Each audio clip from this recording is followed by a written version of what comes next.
چکمہ دینے کے لیے بھی اگر وہ راستے بدلتا ہے تو آج تک پچھلے 2 سال کے دوران چکمہ دینے کے لیے بھی اس نے کون کون سے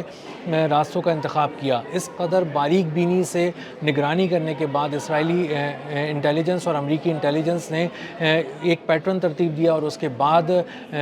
جو آیت اللہ علی خامنائی پہ اور ان کے رفقا پہ حملہ کیا گیا، ایک بہت بڑا حملہ کیا گیا اور انہیں شہید کر دیا گیا. ان سب جو ماضی کے تلخ تجربات ہیں ان کو سامنے رکھتے ہوئے ایرانی پاسداران انقلاب نے اس بات کو یقینی بنایا ہے کہ آیت اللہ مجتبیٰ خامنائی جو ہیں ان تک کسی قسم کی ان کے قریب کوئی ڈیوائس نہ ہو، کسی قسم کا کوئی الیکٹرانک اکوپمنٹ ان کے قریب نہ ہو جس کو ہیک کیا جا سکتا ہو، جس کو پڑھا جا سکتا ہو، جس کو استعمال ان کی لوکیشن معلوم کی جا سکتی ہو. اسی طرح جو ان کے ارد گرد جو ان کے ساتھی ہیں وہ انتہائی قابل اعتماد ہیں. صرف وہ کسی اونچی سطح کے لوگ نہیں ہیں ایرانی پاسداران انقلاب کے، بلکہ انتہائی وفادار اور قابل اعتماد ساتھی ہیں اور صرف انہی کو اجازت ہے کہ وہ ان کے قریب رہ سکیں، ان سے بات کر سکیں، ان کے پاس جا سکیں. ابھی حال ہی میں ایران کے صدر مسعود پزشکیان نے ان سے ملاقات کی مجتبیٰ خامنائی سے، اور وہ ملاقات بھی اپنی نوعیت کی ایک بہت ہی اہم ملاقات اس تناظر میں بھی تھی. اس کا ایک اینگل یہ تھا کہ جو لے کر جایا گیا مسعود پزشکیان کو، حالانکہ وہ ایران کے صدر ہیں، سب سے بڑے عہدے پر ہیں ایران کے، لیکن اس کے باوجود بھی سیکیورٹی کا عالم یہ تھا کہ مسعود پزشکیان کو نہیں معلوم تھا وہ کہاں جا رہے ہیں، مسعود پزشکیان کو نہیں معلوم تھا انہیں کس نے بلایا ہے. انہیں ایک اہم میٹنگ کے لیے لے جایا گیا، مختلف راستوں سے گھمایا گیا، ایک خاص مقام پہ پہنچایا گیا. کہاں پہنچایا گیا وہ کہیں نہیں بتایا گیا کہ وہ مقام کہاں تھا. وہ ایک سیکرٹ لوکیشن تھی، وہ ایک خفیہ مقام تھا. وہاں لے جا کر ان سے ملاقات کرائی گئی مجتبیٰ خامنائی سے، اور وہ 2.5 گھنٹے طویل ملاقات تھی جس میں مجتبیٰ خامنائی نے تمام سیکیورٹی امور کا جائزہ لیا، ان سے بریفنگ لی، انٹرنل سیکیورٹی کی صورتحال کہ ملک میں کیا صورتحال ہے، ملک پر درپیش جو سیکیورٹی چیلنجز تھے، باہر سے دشمن کیا سوچ رہا ہے، دشمن کیا کر رہا ہے، دشمن کس طرح کی پلاننگ کر رہا ہے ایران کے خلاف. یہ ساری باتیں اس میٹنگ میں ڈسکس ہوئیں. اور اس 2.5 گھنٹے کی اہم ملاقات کے بعد مسعود پزشکیان کو اچانک ہی باہر نہیں لایا گیا، بلکہ ان کو ایک خاص پروٹوکول کے تحت باہر لایا گیا. بہت ساری ایک جیسی گاڑیاں تھیں، بہت سارے راستوں پہ وہ ایک ساتھ محو سفر تھیں، اور بہت سارے راستوں میں انہیں گھمایا پھرایا گیا ان گاڑیوں کو، اور یہ شناخت مٹا دی گئی کہ کس گاڑی میں مسعود پزشکیان ہیں. اور اس کے بعد ایک ہی طرح کے بہت سارے پروٹوکولز بنا کر مختلف جگہوں سے گھمانے کے بعد ان کو ایک خاص مقام پر لے جایا گیا جہاں پر انہیں بحفاظت پہنچایا جانا تھا. تو دشمن جب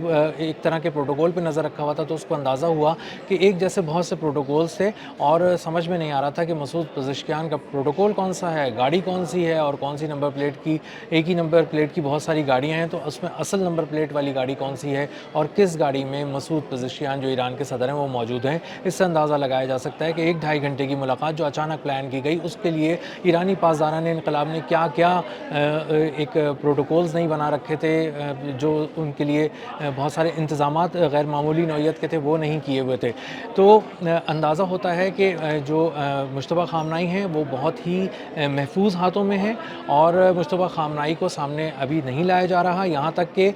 نوروز کے موقع پر بھی موساد نے بہت ہی خفیہ طریقے سے ان کو ٹریک کرنے کی کوشش کی کہ شاید ان کی آواز کہیں سے سنائی دے، شاید اب اس آواز کے کسی طرح کے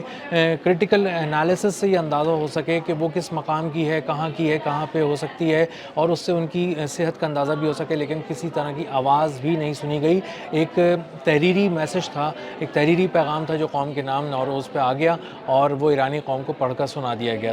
تو اس وقت جو مجتبیٰ خامنائی ہیں ان کی نگرانی موساد مسلسل کر رہی تھی، سیٹلائٹ کے ذریعے بھی، مصنوعی ذہانت کے ذریعے بھی، آرٹیفیشل انٹیلیجنس کے مختلف ٹولز کے ذریعے، اور مختلف انداز سے جو اس کے جو روایتی انداز ہوتے ہیں اور جو غیر روایتی انداز ہوتے ہیں، جو جدید انداز ہوتے ہیں، ان سب کو آزمایا گیا. لیکن اندازہ یہ ہوا کہ وہ اس وقت بالکل گرفت میں نہیں آ سکتے، کیونکہ وہ کسی الیکٹرانک ڈیوائس کے پاس نہیں ہیں اور اپنی کسی طرح کی بھی ڈیجیٹل کمیونیکیشن سے جڑے ہوئے نہیں ہیں، اور وہ اس وقت بھی جو ہے وہ پرانے زمانے کی کمیونیکیشن کر رہے ہیں تاکہ وہ محفوظ رہ سکیں. جب یہ رپورٹ نتن یاہو کو جمع کرائی موساد نے اور بتایا کہ ہم ناکام ہو چکے ہیں ان کو ڈھونڈنے میں، نشانہ بنانا تو بہت دور کی بات ہے، ہم ان کو ڈھونڈ بھی نہیں سکے مجتبیٰ خامنائی خامنائی کو تو نتن یاہو نے بہت ناراضی کا اظہار کیا اور اپنا سر پیٹا اور اس نے کہا کہ میں مسلسل کوششوں میں ہوں کہ کسی طرح مجھے ایک بڑا ٹارگٹ حاصل ہو سکے ایران کے اندر، لیکن میں اس کو حاصل کرنے میں مسلسل ناکام ہوں۔ تو اور یہی اسی طرح کا ایک انٹرویو CBS پہ بھی اس نے دیا، ایک چینل کے اوپر، امریکی چینل کے اوپر، اور اس نے بتایا نتن یاہو نے کہ اس کا خیال ہے کہ مجتبیٰ خامنائی زندہ ہیں اور اس کا خیال ہے کہ وہ شاید ٹھیک ہیں، ان کی حالت کے بارے میں بھی وہ کچھ نہیں جانتا، ان کے مقام کے بارے میں بھی وہ کچھ نہیں جانتا، شاید وہ کہیں انڈر گراؤنڈ ہیں، شاید وہ کسی خفیہ مقام پہ ان کو رکھا گیا ہے۔ یقینی طور پہ مجتبیٰ خامنائی کو ایک خفیہ مقام پہ رکھا گیا ہے، محفوظ مقام پہ رکھا گیا ہے، وہ اپنے انتہائی قابل اعتماد اور وفادار ساتھیوں کے جھرمٹ میں ہیں اور کسی اور کو ان تک ان کے قریب جانے کی اجازت نہیں ہے، اور جو کچھ بھی وہ کمیونیکیٹ کر رہے ہیں اس وقت وہ فورسز کو لیڈ کر رہے ہیں، ایران کو لیڈ کر رہے ہیں، اور جس کے نام بھی وہ پیغام بھیجتے ہیں ہاتھ سے لکھ کر بھیجتے ہیں، اور ایک انسان وہ پیغام لے کر پہلے کئی مختلف جگہوں کا سفر کرتا ہے اور اس کے بعد وہ مقام پہ پہنچتا ہے، کہیں پہ بھی سیدھا نہیں جاتا کہ کہیں اس کو کسی طرح سے اس کا پیچھا نہ کیا جائے، اس کو ٹریک نہ کر لیا جائے۔ اسی طرح جب وہ پیغام واپس مجتبیٰ خامنائی تک جواب کی صورت میں لے کر آتا ہے تو وہ بھی فوراً اور سیدھا سفر کر کے نہیں آتا، جلیبی کی طرح گھومتا پھرتا رہتا ہے، مختلف جگہوں پہ جاتا ہے اور اس کے بعد کسی ایک مقام پہ پہنچتا ہے جہاں پہ اس کو معلوم ہے کہ وہاں پہ مجتبیٰ خامنائی ہیں، اور بہت سارے سیکیورٹی کلیئرنس سے گزرنے کے بعد اس کو یہ اجازت ملتی ہے کہ وہ مجتبیٰ خامنائی کے قریب پہنچ سکے۔ تو مجتبیٰ خامنائی جو ہیں ان کو ٹریک کرنے میں، ان کو نشانہ بنانے میں اسرائیل کی موساد اس کے باوجود ناکام ہو گئی کہ وہ خلاؤں میں جا کر اپنی سیٹلائٹ کے ذریعے دیکھ رہی تھی، وہ زمین کو کھنگال رہی تھی، زمین کو الٹا پلٹا رہی تھی، لیکن وہ مجتبیٰ خامنائی تک نہیں پہنچ سکی، اور آخر میں نتن یاہو کو یہ رپورٹ دی گئی کہ وہ ان کو وہاں تک پہنچنے میں اور ان کو نشانہ بنانے میں ناکام ہو گئی ہے، اور اس کی وجہ یہی ہے کہ ایران نے ایک غیر معمولی حکمت عملی ترتیب دی ہے، اور وہ پرانے دور کی حکمت عملی نئے دور کی حکمت عملی پہ غالب آ گئی ہے، اور وہ جو روایتی سی ایک حکمت عملی ہے ہاتھ سے لکھنے کی، وہ اس نے مصنوعی ذہانت کو، آرٹیفیشل انٹیلیجنس کو، اور وہ بھی اسرائیل کے آرٹیفیشل انٹیلیجنس کے لیول کو شکست دے دی ہے۔ اب تک کے لیے اتنا ہی، ملتے ہیں اگلے ولاگ میں کسی نئے خبر، نئے تجزیے اور نئے زاویے کے ساتھ۔ اللہ حافظ۔